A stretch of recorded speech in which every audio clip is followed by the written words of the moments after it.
Bonjour, alors je vais vous parler du K-means, un algorithme de clustérisation. Donc, soi-disant qu'on a un groupement, un groupement qui contient des éléments avec leurs valeurs associées. Donc, soit par exemple j'ai 1, 2, 3, 6, 7, 8, 13, 15, 17 comme éléments et je veux bien les diviser en des clusters. Ok? Donc, je choisis k égale 3, comme si je veux bien diviser cet ensemble-là en 3. Et je vais dire alors, maintenant, comment ça se passe. La première étape, c'est de prendre trois valeurs au hasard. Donc, je prends comme ça trois valeurs, parce que là, je voudrais bien avoir trois clusters. Donc, du coup, je vais dire, ok, je vais obtenir par exemple la première valeur est égale à 1, deuxième 2, et puis 3. D'accord, c'est facile. Donc, je prends les trois premiers éléments, voilà, et je vais les considérer comme des centres de mes groupes que je veux bien le faire. Ok, donc le 1 va être le centre de mon groupe, de mon premier groupe. Le 2 va être le centre de mon deuxième groupe. Et le 3 aussi la même chose. Ok, donc la deuxième étape, ça va consister à faire quoi? Ça va consister à prendre à associer les éléments au groupe. Là, par exemple, pour le 1, j'ai 1. Soit par exemple, 1, il va contenir un groupe qui contient que lui-même.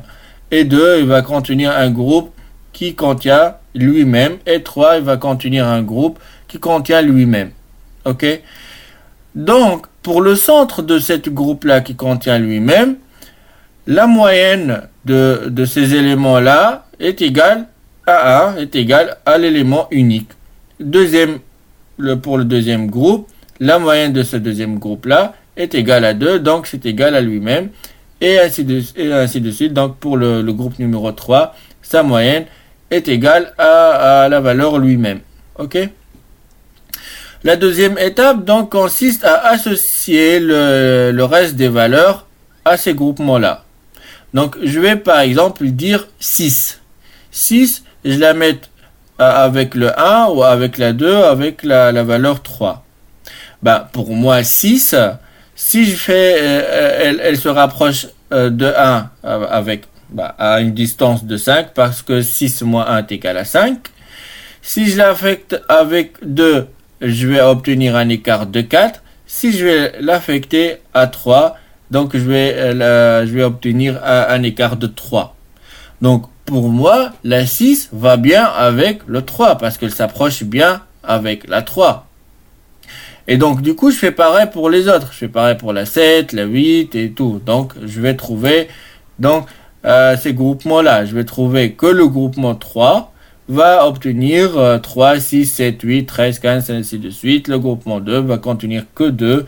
Et le groupement 1 va contenir que 1. Il va rester avec sa propre élément. Sa propre valeur, pardon. Donc, qu'est-ce qu'on va faire maintenant? On va calculer la moyenne de ces centres-là, de ces groupements-là. Donc, pour le premier groupe, je vais obtenir 1. Pour le groupe 2, je vais obtenir 2. Pour le groupe 3, je vais obtenir 9,86. Je tiens à regarder maintenant mes groupes et ces éléments. Je le regarde comment? Je le regarde envers de ces centres, de ces nouveaux centres. Donc, si je vais considérer du coup l'élément 3, est-ce qu'il est bien avec avec la moyenne de ses valeurs, avec le centre le nouveau centre qu'on a trouvé, parce que là on va les considérer comme les centres des groupes. Voilà. Donc pour le groupe 1, j'ai MG1 est égal à 1, le centre de groupe, donc le centre de lui-même. Et 2 aussi, c'est le centre du groupe 2. Et là, j'ai ce centre MG3 est égal à 9,86 qui est calculé de la moyenne des valeurs de ces éléments-là. Donc, je vais voir, est-ce que le 3 se rapproche bien avec cet élément-là ou pas?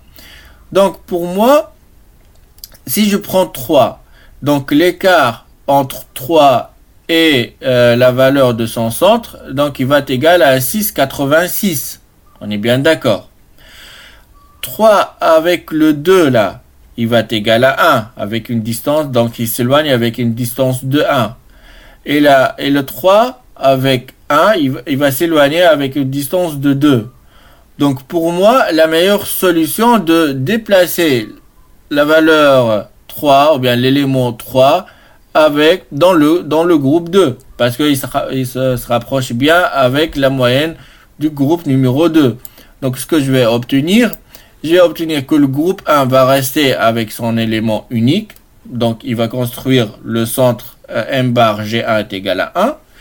Le deuxième groupe va contenir deux éléments de 3. Donc maintenant parce que on lui a ajouté l'élément 3. Donc sûrement il va construire un éventuel centre supposé, donc est égal, il s'appelle M bar G2 est égal avec une valeur de 2,5, ok. Et donc le groupement 3, ça lui reste que les éléments 6, 7, 8, 13, 15, 17, donnant un nouveau centre est égal à 11 avec la valeur est égale à 11, ok. Maintenant, je vais regarder mes éléments encore une fois. Je répète la chose encore une fois. Donc là, je vais regarder le 6. Je peux même regarder par exemple le 2. Je peux par exemple voir le 2. Est-ce que le 2, il est bien avec son centre ou pas? Avec son nouveau centre ou pas? Donc le 2, il s'éloigne du M bar G1 de 1. Il s'éloigne de son centre de 1,5 et il s'éloigne trop de l'élément 11. Donc pour moi donc ce que je veux faire, je passe à l'élément suivant. Pourquoi je passe à l'élément suivant? Parce que la distance de 2 vers son centre, elle est bien, elle est 0,5. Je ne peux pas obtenir mieux. Pour la 3, c'est la même chose. Pour la 3, du coup, j'ai 0,5 envers la distance. Donc c'est bien. Je vais voir le 6. Le 6, par rapport à 11, il va me donner 5. Et par rapport au 2,5, il va me donner 3,5. Et par rapport à 1, il va me donner 5 en distance. Donc, pour moi, la meilleure solution, que je lui associe avec le deuxième groupe. Il me paraît logique, parce que la distance de 6 à ce groupe-là va me donner 3,5, et j'ai une meilleure solution. Donc, je vais lui placer avec le groupe 2. Donc, je lui place avec le groupe 2, ce qui va me donner les groupes suivants. Donc, G1, il va toujours contenir que le 1. Le 2, il va contenir le 2, 3, 6. Et le G3, il va contenir le reste. Donc, faisons leur moyenne maintenant. Bon, pour le premier groupe, on est toujours à 1. Le deuxième groupe, on est à 3,67 comme nouveau centre imaginaire virtuel, si vous voulez, qui n'existe pas. Voilà. G3, là, elle va me donner 12. Je fais pareil. Je reboucle, quoi. Je fais pareil. Par exemple, maintenant, je prends la 2. La 2, justement, je vais voir comment elle s'éloigne du 1. Elle s'éloigne d'une valeur égale à 1, parce que 2 moins 1 est égal à 1. Elle s'éloigne maintenant de son nouveau centre imaginaire virtuel, si vous voulez, de 1,67. Donc, maintenant, elle s'éloigne. Hein. Et envers ça, de 10. Donc, pour moi, la meilleure solution, donc, de lui associer avec le groupement numéro 1. Donc, bien évidemment, parce qu'elle se rapproche bien de ce centre-là. Et je vais la mettre là-bas. Donc, je continue donc, de cette logique-là. Une fois je l'ai placé là, je vais calculer les trois centres, les trois imaginaires, les trois centres imaginaires, voilà, éventuels, voilà, pour les groupements. Et je prends toujours la valeur suivante. Et je vais vérifier s'il est bien avec le centre de son groupe, ou bien il vaudra mieux qu'on le place ailleurs. Et je recalcule. Donc là, je finis jusqu'à toutes mes valeurs vont bien avec leur centre imaginaires, virtuels, qu'on les calcule par la méthode des moyennes, des cas moyennes, en faisant la moyenne des éléments de ce centre-là. Voilà, comme ça on peut à chaque fois trouver un centre calculé par la moyenne des éléments de ce groupe-là. Et donc, finalement, on va finir que les distances, tous les groupes vont bien avec leur centre, et on finir comme ça avec 3 belles groupements. Il faut aussi dire que cette méthode-là, nous maintenant, on a fait la distance. Donc on s'est basé sur la distance normale, quoi, la distance euclidienne d'une valeur moins la valeur l'autre, et on prend ce qu'on trouve. Donc on peut aussi l'associer avec d'autres types de distances. On est bien d'accord. On peut prendre Manhattan, on peut prendre beaucoup Levenstein, on peut prendre beaucoup de types de distances. Et ça aussi, ça rentre dans le contexte. Toujours, je le dis la même chose. Ça rentre dans le contexte de votre problématique. Comme aussi chaque élément, il peut avoir de valeurs. Donc en x et y, il peut être en x, y, z. Donc il peut avoir beaucoup de dimensions, quoi. Donc cette méthode, voilà, fonctionne très bien, voilà.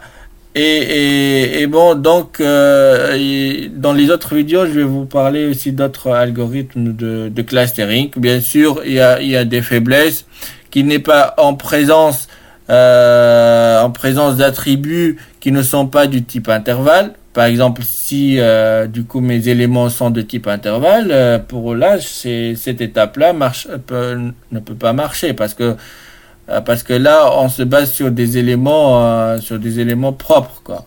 On n'a pas des intervalles. Si, voilà, on doit spécifier K, c'est quelque chose qui n'est pas bien avec ça, que ça c'est un algorithme qu'on doit lui associer où on veut aller. Donc ça c'est les inconvénients de cette méthode. Mais elle est bien quand on calcule l'erreur envers les centres. Voilà, la distance envers les centres, ça c'est relativement efficace à ça. Donc vous pouvez aussi trouver d'autres éléments sur internet, sur YouTube et tout. Merci dans tous les cas. Moi je vous laisse dans tous les cas et merci beaucoup et à la prochaine.